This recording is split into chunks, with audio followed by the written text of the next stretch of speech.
What makes a person a great leader? Is leadership for everyone? Our leadership skills can be taught, acquired, or developed. These are few questions associated to becoming a great leader. According to a famous theory during 19th century, great leaders are born, not made. Good day everyone, I'm Riza Rodrigo, and I will be sharing with you today about the great man theory of leadership.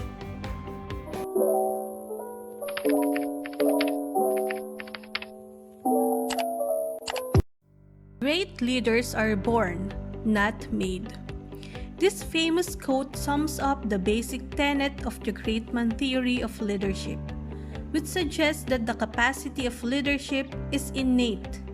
According to this theory, you're either a natural-born leader or you're not. Congratulations, you've got a leader.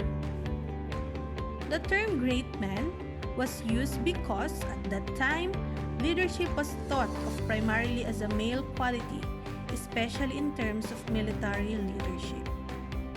The great man theory of leadership became popular during the 19th century. The mythology behind the world's most famous leaders such as Abraham Lincoln, Julius Caesar, Mahatma Gandhi, and Alexander the Great helped contribute to the notion that great leaders are born and not made.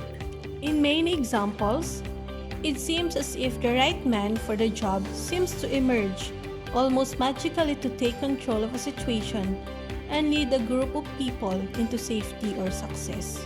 Historian Thomas Carlyle had a major influence in this theory.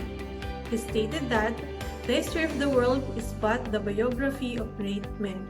According to him, effective leaders are those gifted with divine inspiration and the right characteristics. Let's look back to the historical context of the great man theory. This theory was first posited by Thomas Carlyle in 1841 or during the 19th century. This leadership looked at people who were already successful leaders. These individuals often included aristocratic rulers who achieved their position through birthright, because people of a lesser social status had fewer opportunities to practice and achieve leadership roles. It contributed to the idea that leadership is an inherent ability. Even today, people often describe prominent leaders as having great qualities or personality for the position. This implies that inherent characteristics are what makes these people effective leaders of the society or of the world. The great man theory of leadership centers on two main assumptions. The first one is great leaders are born possessing certain traits that enable them to rise and lead. Those who support the great man theory say leaders are born with attributes necessary to set them apart from those around them, and that these traits enable them to assume roles of authority and power.